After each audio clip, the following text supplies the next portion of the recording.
नमस्कार, আমি সুকান্ত শাস্ত্রী। আমার ইউটিউব চ্যানেল সুকান্ত শাস্ত্রীতে আপনাদের সকলকে জানাই স্বাগতম। আমার আজকের গবেষণার বিষয় কাল সর্প যোগ কখন প্রবল হয় না।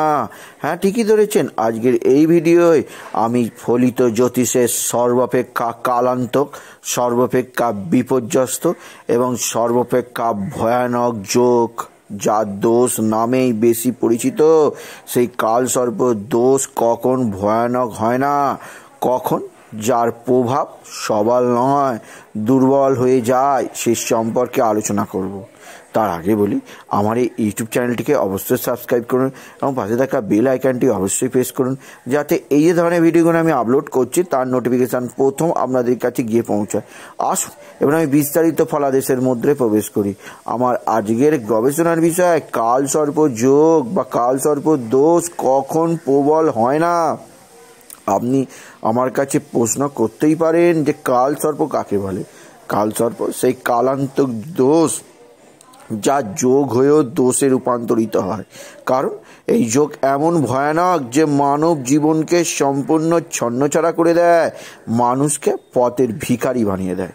কালসর্পযোগ যখন হয় তখন রাহু কেতুর এক পার্শ্বে সমস্ত গ্রহ থাকে, অন্য পার্শ্বে কোনো গ্রহ থাকে না।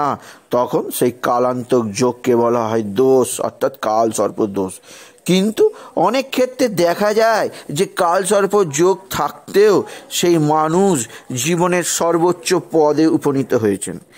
আমি দুজন এমন মানুষের কথা বলছি যাদের জন্মকুণ্ডলিতে ভয়ানক কালসর্প যোগ আছে, কিন্তু কালসর্প যোগ থাকা সত্ত্বেও সেই দুজন মানুষ ভারত নয়, এশিয়া নয়, সমগ্র পৃথিবীর বুকে নাম্বার 1 ব্যক্তিত্ব।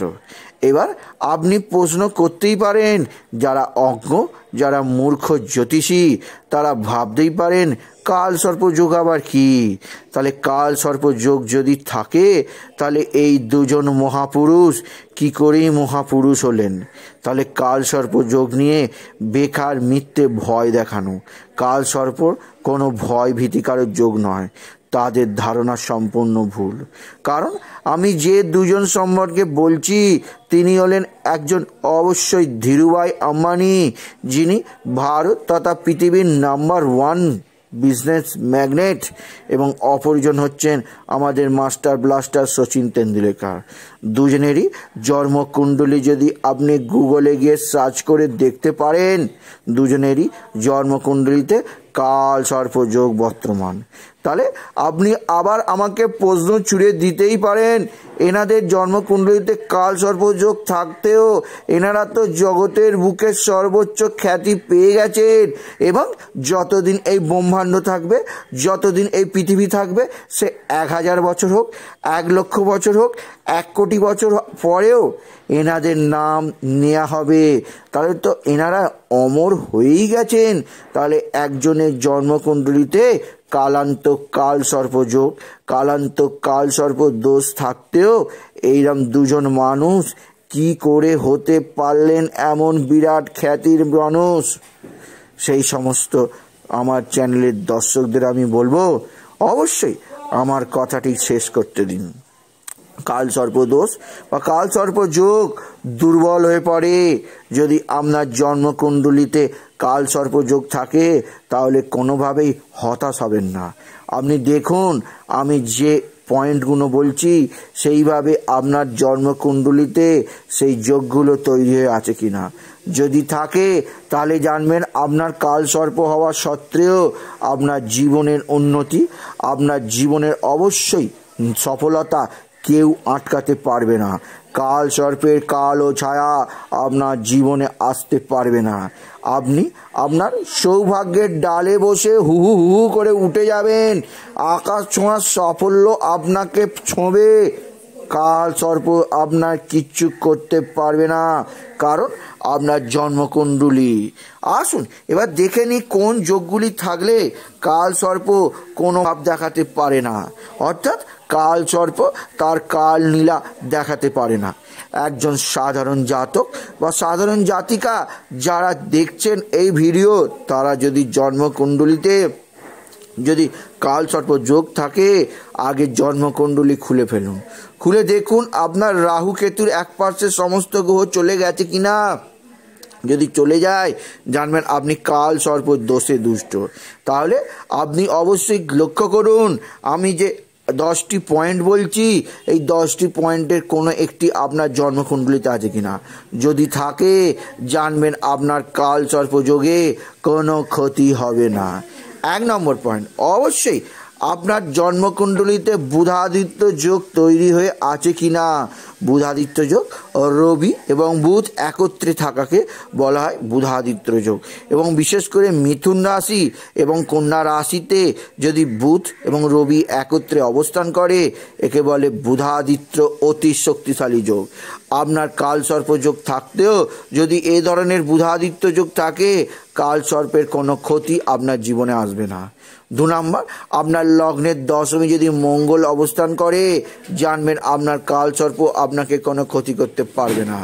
আবার আপনার জন্মকুণ্ডলিতে যদি মালব্য যোগ তৈরি হয় অর্থাৎ কেন্দ্রে বা সক্রিয় বা তুঙ্গী শুক্র, অর্থাৎ শুক্র যদি তুঙ্গী হয় অর্থাৎ মালব্য যোগ যদি তৈরি হয় তাহলে কালসর্পের কোনো কালো খেলা আপনার উপর খেলা দেখাতে পারবে না। আপনি অবশ্যই জীবনে তরতর করে উঠবেন, আপনার জীবনে কালসর্প তার কাল খেলা দেখাতে পারবে না। 4 নম্বর, যদি লগ্ন বা চতুর্থে সপ্তমে দশমে অর্থাৎ কেন্দ্রে বৃহস্পতি থাকে তাকে কালসর্পকে কাঁচকলা দেখাবে। অর্থাৎ যদি লগ্ন বা কেন্দ্র মানে অবশ্যই চতুর্থ সপ্তম দশমে বৃহস্পতি অবস্থান করে তাহলে জানবেন কালসর্পের কাঁচকলা, কালসর্প আপনার কিছু ক্ষতি করতে পারবে না। এছাড়াও অপর একটি কথা বলবো, যদি সেটি আপনার জীবন কুণ্ডলিতে থাকে জানবেন আপনার জীবন কুণ্ডলিতে কালসর্প থাকতেও আপনার কোনো চিন্তা নেই। সেটি হচ্ছে অবশ্যই মঙ্গল সক্রিয় অবস্থান। মঙ্গল সক্রিয় অবস্থান করাকে বলা হয় রুচক যোগ। সেই রুচক যোগ আপনার জন্মকুণ্ডলী যদি থাকে তাহলে কালসর্প কোনো ক্ষতি করতে পারবে না। এছাড়া পঞ্চম মহাপুরুষ যোগ, যে যোগ দুর্লভ থেকে দুর্লভতর ছকে থাকে সেই পঞ্চম মহাপুরুষ যোগ যদি আপনার জন্মকুণ্ডলিতে থেকে থাকে তাহলে আপনার কালসর্প কোনো ক্ষতি করতে পারবে না। কালসর্পের কোনো প্রভাব আপনার জীবনে পড়বে না, আপনি সম্পূর্ণ উন্নতির পথে ধাবিত হবেন। এছাড়াও অবশ্যই যদি শনি তুঙ্গী হয়ে তুলায় অবস্থান করে এবং লগ্ন বা কেন্দ্রে অবস্থান করে তাহলে একটি যোগ তৈরি হয়, তাকে বলে শশযোগ। শশযোগ যদি তৈরি হয় তাহলে শনির সেই শশযোগে কালসর্পকে ড্যামেজ করে দেবে। কালসর্প আপনার জীবনে কোনো ক্ষতির প্রভাব আনতে পারবে না। সুতরাং আমি এমন কয়েকটি পয়েন্ট বলে দিলাম, এই পয়েন্টগুলি যদি আপনার জন্মকুণ্ডলিতে থাকে, আবার আপনার জন্মকুণ্ডলী যদি কালসর্প যোগও থাকে তাহলে সেই কালসর্প যোগ আপনাকে কোনোভাবে বিরক্ত করতে পারবে না, আপনাকে কোনোভাবে বেকার করে রাখতে পারবে না, আপনাকে কোনোভাবে দেনার জ্বালায় মরতে দেবে না, আপনাকে কোনোভাবে কর্মহীন হতে দেবে না। কারণ যদি এই যোগগুলি থাকে কালসর্পকে কাঁচকলা দেখিয়ে আপনি অবশ্যই জীবনে নানা ধরনের উন্নতি করতে পারবেন। তাই আজকের ভিডিওয় আমি আলোচনা করলাম যে আপনার জীবনে কালসর্প যোগ থাকলেও আপনি হতাশ হবেন না বন্ধু। কারণ কে বলে আমি যে পয়েন্টগুলো বললাম তার মধ্যে একটি হয়তো আপনার আছে, যদি থাকে তাহলে জানবেন অবশ্যই আপনার কালসর্প কোনো ক্ষতি করতে পারবে না। আমি এমন দুজনের ছক বললাম যারা হচ্ছেন ধীরুভাই আম্বানি এবং সচিন তেন্ডুলকর, এদের জন্মকুণ্ডলিতেও কালসর্প যোগ রয়েছে, কিন্তু কালসর্প যোগ থাকা সত্ত্বেও এদের জন্মকুণ্ডলিতে আমি যে পয়েন্টগুলো বললাম এই পয়েন্টগুলির অধিকাংশই রয়েছে। তাই এনারা কালসর্প যোগের মধ্যে জন্মগ্রহণ করেও জীবনের সর্বোচ্চ পদে এবং পৃথিবীর মধ্যে অমরত্ব লাভ করেছেন। তাই আপনিও অমরত্ব লাভ করতে পারবেন। কালসর্পতে হতাশ না হয়ে আপনি এক্ষুনি জন্মকুণ্ডলী খুলে লক্ষ্য করুন আমি যেগুলি বললাম সেই পয়েন্টগুলি আপনার কোনো একটি আছে কি না। তাই বলি যদি ভিডিও ভালো লাগে তাই অবশ্যই যাদের জন্মকুণ্ডে কালসর্প আছে তারা ভেঙে না পড়ে তাদের বন্ধুদের মধ্যে ভিডিওটি আরও বেশি শেয়ার করে দিন, যাতে তারাও জানতে পারে। এবং আপনি একটু কিছু কমেন্ট অবশ্যই করবেন এবং ছোট করে একটা লাইকও দেবেন। এবং আবার বলি আমার ইউটিউব চ্যানেলটিকে অবশ্যই সাবস্ক্রাইব করুন এবং ভাই থাকা বেল আইকনটি অবশ্যই প্রেস করুন, যাতে এই ধরনের ভিডিও আমি আপলোড করছি তার নোটিফিকেশান প্রথম আপনার কাছে গিয়ে পৌঁছায়। এটুকু জানি ভিডিও শেষ করলাম। নমস্কার, ধন্যবাদ।